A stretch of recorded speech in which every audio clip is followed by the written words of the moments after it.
I think you'd both obviously be in agreement that a lot of the challenges facing the healthcare system in this country are national in scope. They aren't problems, limited to Texas. But let's talk for a couple minutes. If there was one single thing that the Texas legislature could do this session to improve Texas healthcare system, what would that be? Well, and in conclusion. Yeah, right. Exactly. I have a lot of answers here. In my opinion, I believe Medicaid is always a program that needs to be addressed every session to make sure it's fulfilling its mission to take care of the aged and blind, disabled, pregnant women and children. And that tends to be where my focus is, making sure the programs are so varied inside the Medicaid program are being as effectively run as possible. I'd love to have more flexibility in running those programs, and I'm sure we're going to get into that here in a second. Yeah, I think one of the greatest challenges we have in this country in general, and compared to other countries, is just how do we rein in the cost of health care. It's one that we have seen that is, in past years, has certainly outpaced inflation, and it has made it something that is unaffordable for people outside of an employer.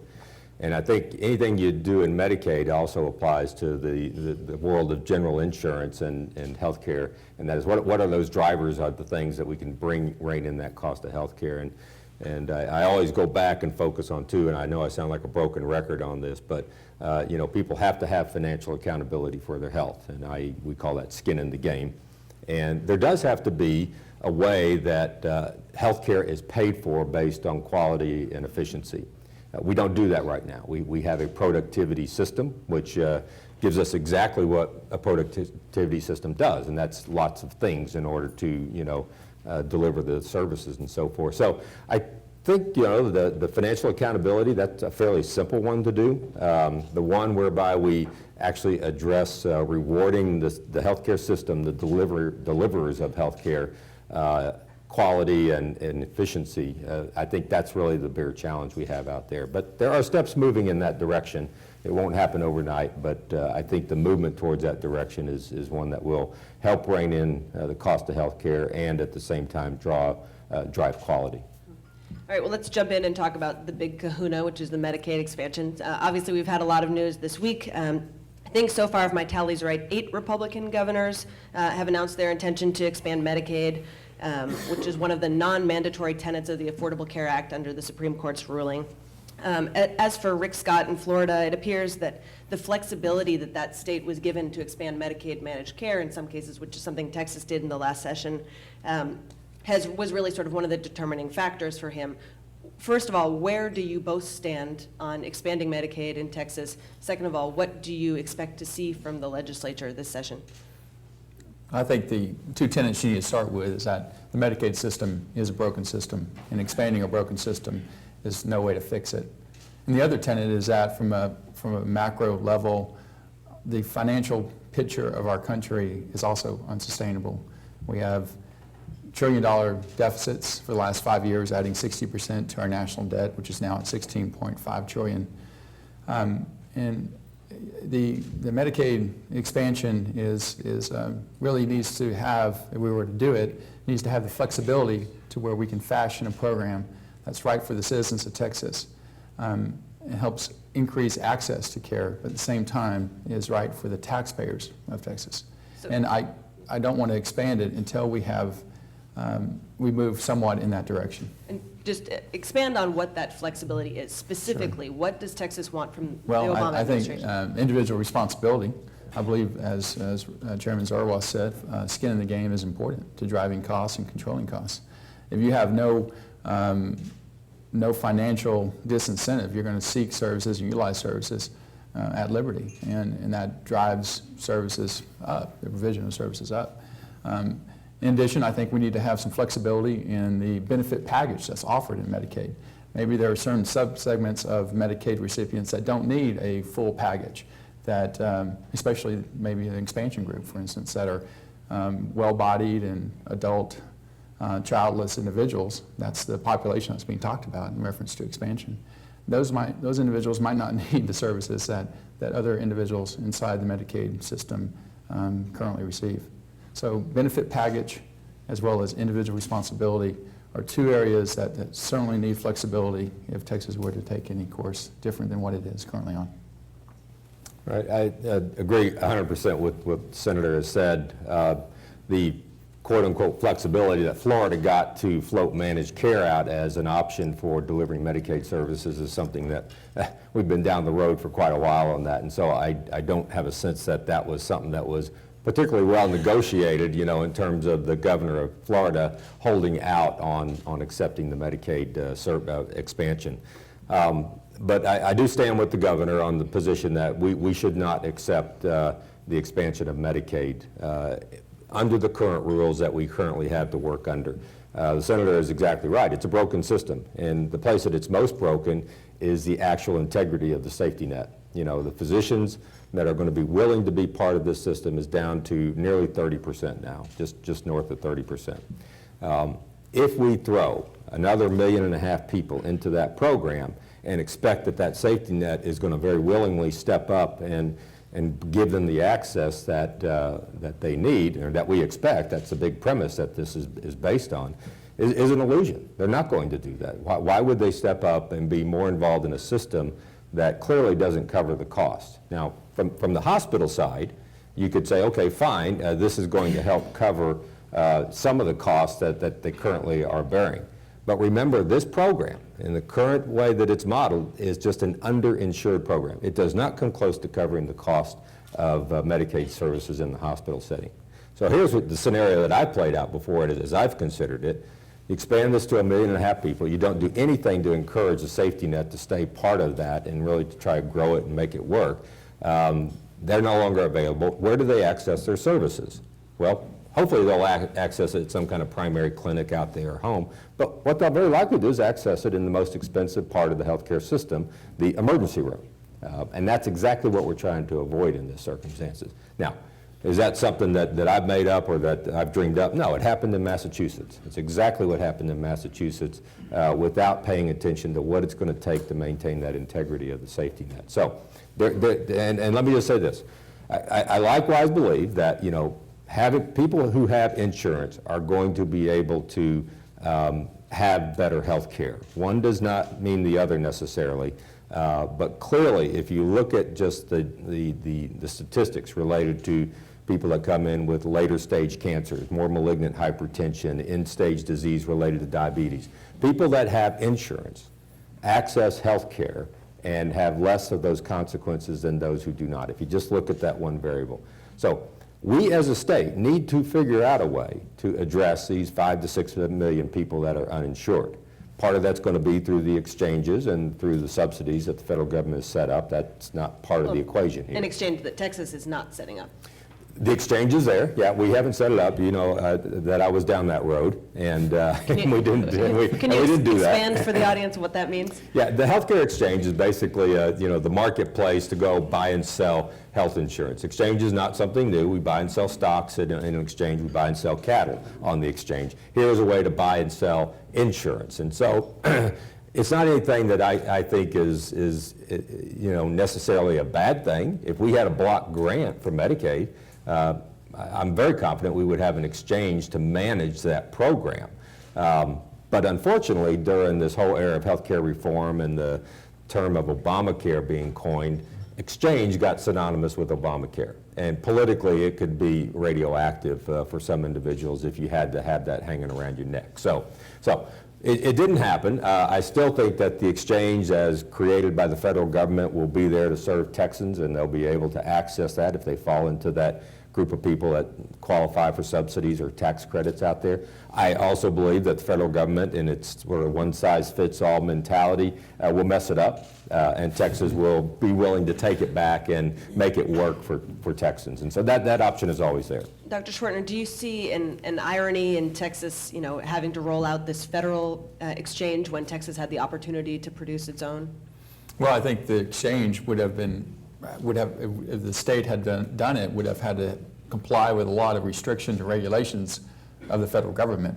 So I'd rather the federal government do it with the costs associated with it rather than the state have to pick up the tab for it, although there was some money in the Obamacare Affordable Care Act to set up the exchanges. it still is more costly than I think that money would have allowed for. So I don't see much irony in it.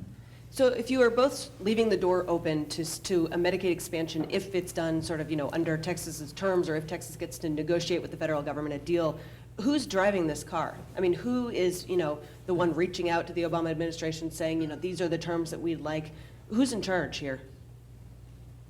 Well, I think right now that it's the governor's call. And Is it the governor's call, or is it the legislature's call? I think the legislature certainly should have a voice in this, because it is a huge budgetary item, maybe less so in the first few years, but out years, it's still a huge budget driver. Now, what's commonly used is for $15 billion, we get $100 billion over 10 years back in order to provide health care insurance for these people that don't currently have it. And so I think that conversation is certainly something that the legislature could say, because of the magnitude of this, we should be weighing in on what the budgetary impact of this might be.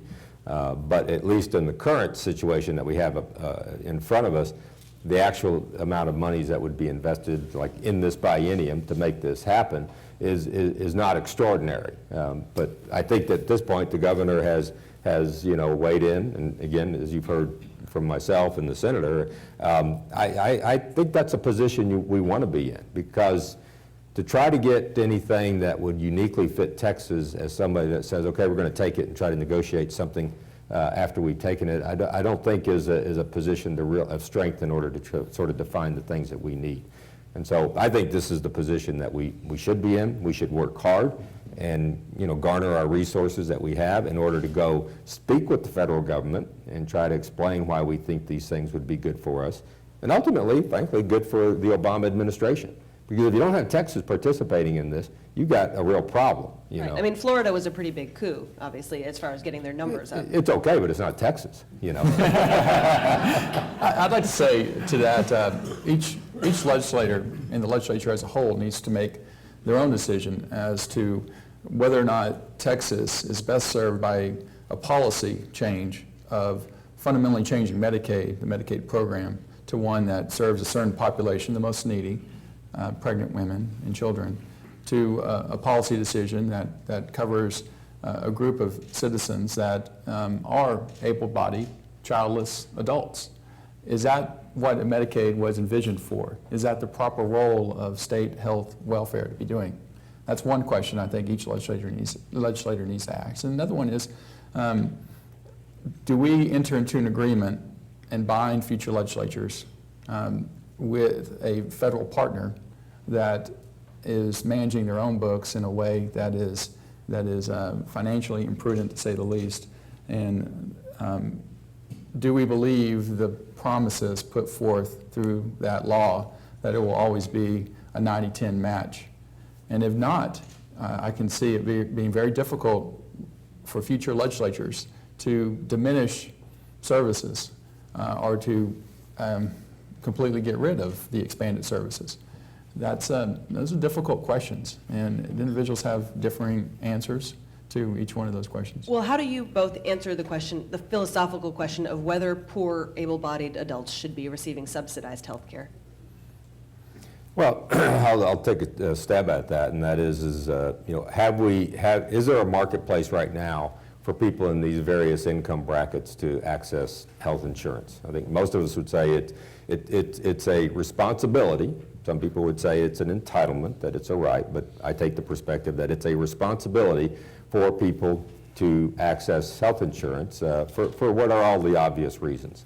So the question is there a marketplace out there for that to happen? And we've looked at this for quite a long time. I mean, we promoted a program called Healthy Texas, in order to try to get these people that are working in lower income brackets to find the opportunity to access health insurance.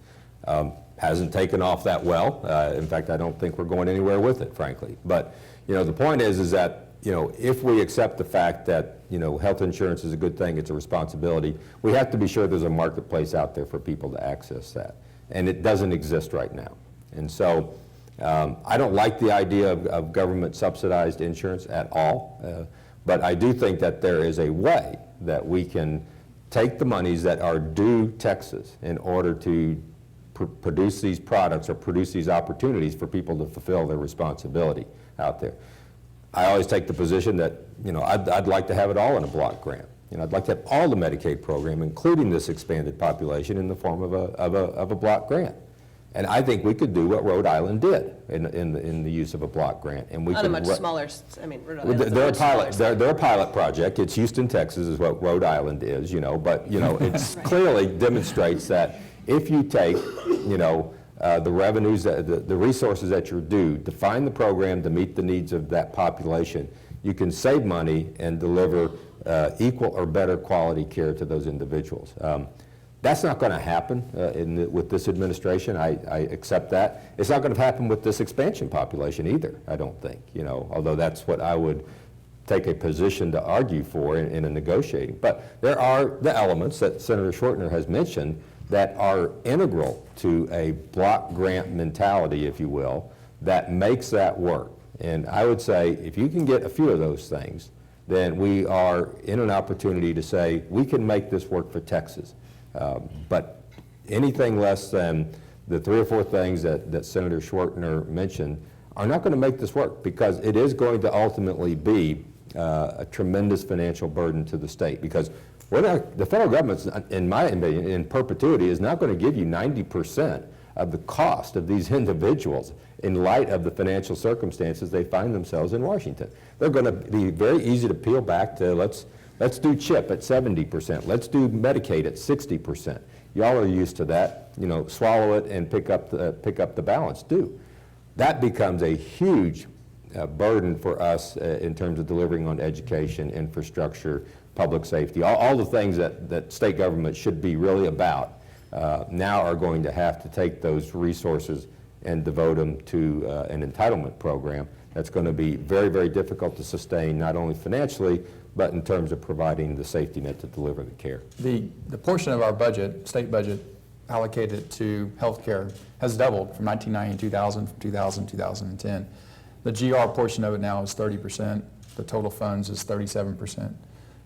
It is close to being the largest portion of our state budget. It is, that also is unsustainable. We have a balanced budget in the state of Texas, and we have other obligations and priorities, including infrastructure, water, and transportation, and utilities, and of course education. These things have to be weighed and balanced as to what is the best package that we can do for the citizens of Texas. You both spoke a little bit about Medicaid being broken, obviously, and one of the big concerns that we're hearing talked about is that because of low reimbursement rates, doctors are fleeing from, not just Medicare or Medicaid, but also Medicare. What is Texas doing, what are lawmakers doing this session to try to either reverse that trend or stem the tide? Well, expanding, that access issue ties in directly to Medicaid expansion. Expanding Medicaid would I think also diminish access. I think you'd see less providers, individual providers. As far as healthcare workforce, I believe it was your question, we are looking at increasing GME slots in the state of Texas, graduate medical education slots, residency slots, to address some of the workforce shortages in our healthcare workforce. I think that's important to do that, to make sure that we are educating in Texas the medical students that are coming out of Texas rather than sending them out of state, where they're more likely to stay out of state. I agree with that. This has been one of the big focuses of our office this year, is to look at graduate medical education. Again, going back to the Massachusetts experience, unless you really pay attention to the integrity of the safety net, we're going to find this thing fall far short, even if you were to jump into it, fall far short of what we would expect in terms of delivering healthcare services. And so there are a number of things going on with reference to GME.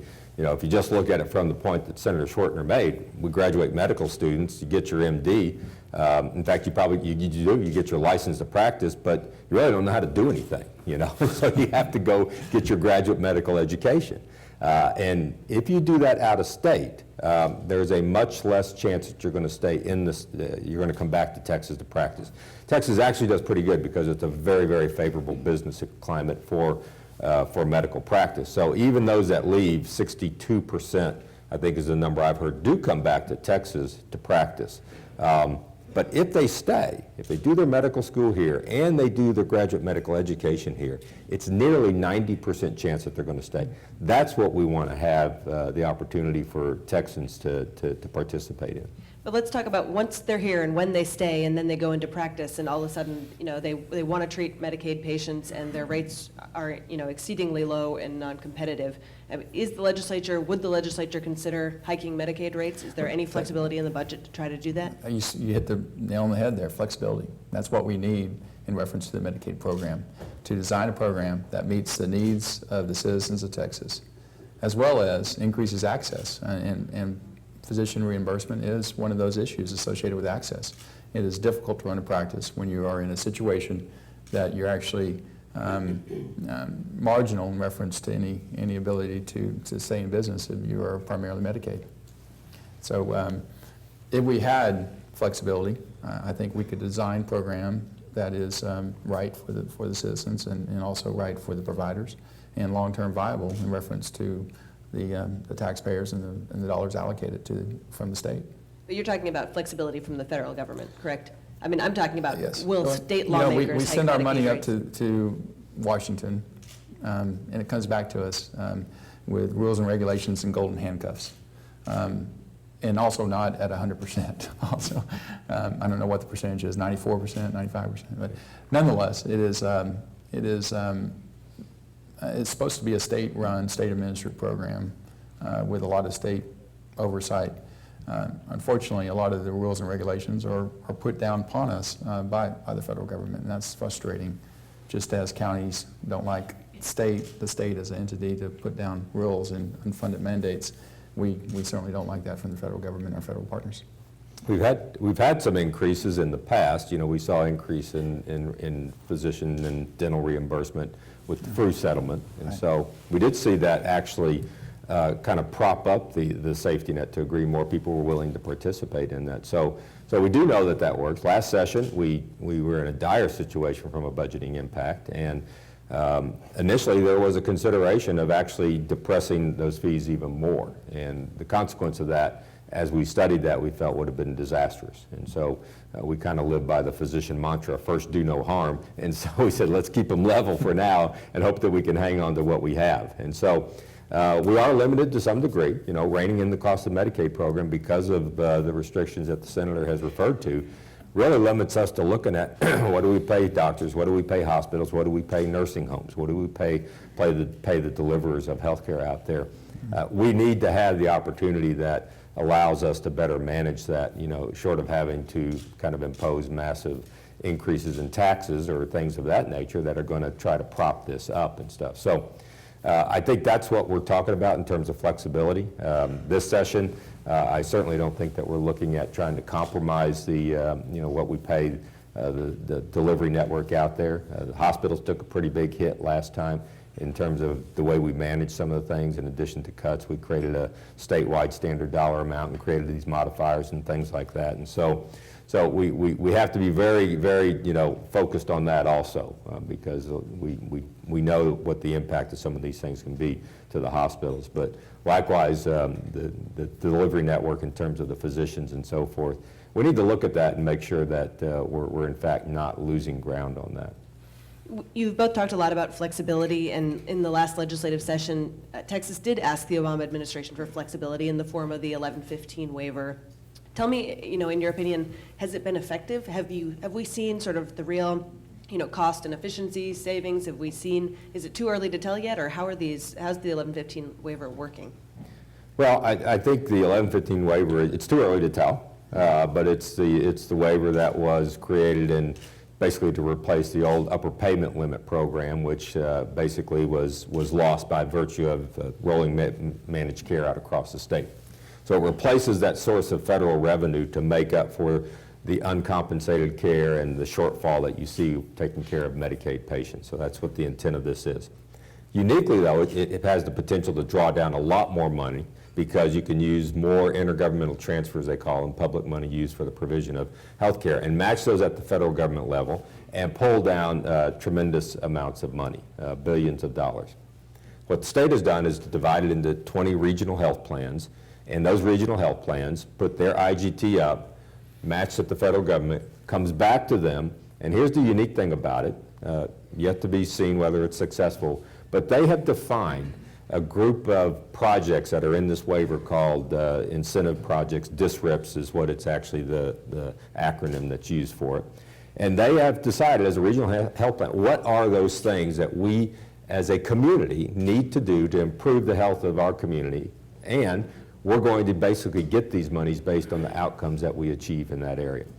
That, in my opinion, is what block granting, healthcare resources is all about. And it's even better because you do it at these 20 regional levels. So it really drills down into a focused level as to what are our most important needs. And the one that I've been harping on a lot this session is mental health. We recognize clearly there are huge opportunities to improve mental health. Every one of these 20 plans has significant mental health projects embedded in it. We haven't typically been able to draw federal money down for mental health provisions in our state budget. So here we have the opportunity of regional plans defining what the needs are, mental health being one of them. They're drawing down federal money where it previously hadn't been done before. And they're holding themselves accountable for the delivery of these of results based on that. That's exactly what I think we ought to be about doing. And if we can demonstrate that we're doing that through the waiver, why would there be hesitation to demonstrate what we could do with the rest of the money that would come back? So I'm excited about it. I think it's too early to tell what the success will be, but in terms of the direction that it's going, I think it's spot on in terms of having control over how you deliver the health care dollars. The number that I've shared with many people is that for health care alone over this 5-year period, $2 billion, when you include all the money that comes back, $2 billion is being invested in some kind of health care projects or improvement initiatives out there. That's substantial. As Chairman Zerwas said, I like the 1115 waiver because it allows for some local control through the regional health partnerships and also from outcome-based funding. It makes you do what you say you're going to do for some of those projects to be financed. So those are novel ideas in healthcare where we tend to get paid by provision of services no matter the outcome. On this 1115 waiver, you have to be accountable for your outcome and do what you say you're going to do at the beginning of the project. So I like that aspect of it, and we should be, if given the flexibility again, be able to devise novel programs for the state of Texas that incentivize individuals to provide superior care, great care, and pay them a differential, for instance, above and beyond maybe what another provider paying inferior care might be getting. I want to just talk really quickly about family planning. Obviously, we saw major cuts in the last legislative session. I've seen that there are efforts afoot to try to restore some of those family planning dollars, largely by way of primary care. It was what it looked like the latest. Is that an effort to restore those cuts and provide political cover because those dollars aren't going back to women's health clinics? What are you all, and what's sort of the effort afoot right now? I think that what we have seen is that with the defunding of the famous, B13 strategy out there, that we saw a lot of women that no longer had some of the preventive health care services available to them. We are working under sort of an initiative around primary health care. That's a new item that's in the budget in DSHS, State Health Services. We're going to recommend a funding level for that, actually above what they have requested. Because as we've done the numbers, we said, look, we want to be sure that women who have not been able to access those services, preventive health care services, nothing to do with abortion in these cases, but the preventive health care services, we want them to be able to access those services. Because what we don't want is, by virtue of not having services, they have unwanted pregnancies that either end up in a birth. In my world, that's what I would prefer to see, obviously, but it is a birth that ultimately becomes part of the Medicaid system. Or it ends up in something, it does end up in an abortion, which we, from my perspective, obviously don't want. So I think it's very important that we provide the opportunity for women to access not just the preventive health care services, but health care services in general. And that's what this primary care model creates for us. And we're going to recommend funding you know, really at about 50% higher than what they had originally asked for. It's one of my priorities, and I think it's a priority of Chairman Zerwas and other legislators and leaders to make sure that women that need, low-income women that need vital health services receive those services. And it's unfortunate what has happened. I think we've set a priority or policy that we do not want taxpayer dollars going to abortion providers, and that set in motion a litany of legal challenges and back and forth between the federal government and the state of Texas. But we answered the challenge and set up the Women's Health Care Program here in the state of Texas. And we're adding money to it, as Chairman Zerwas said. And I think it's a realization that that's a vital interest and a vital concern of the state. Wonderful.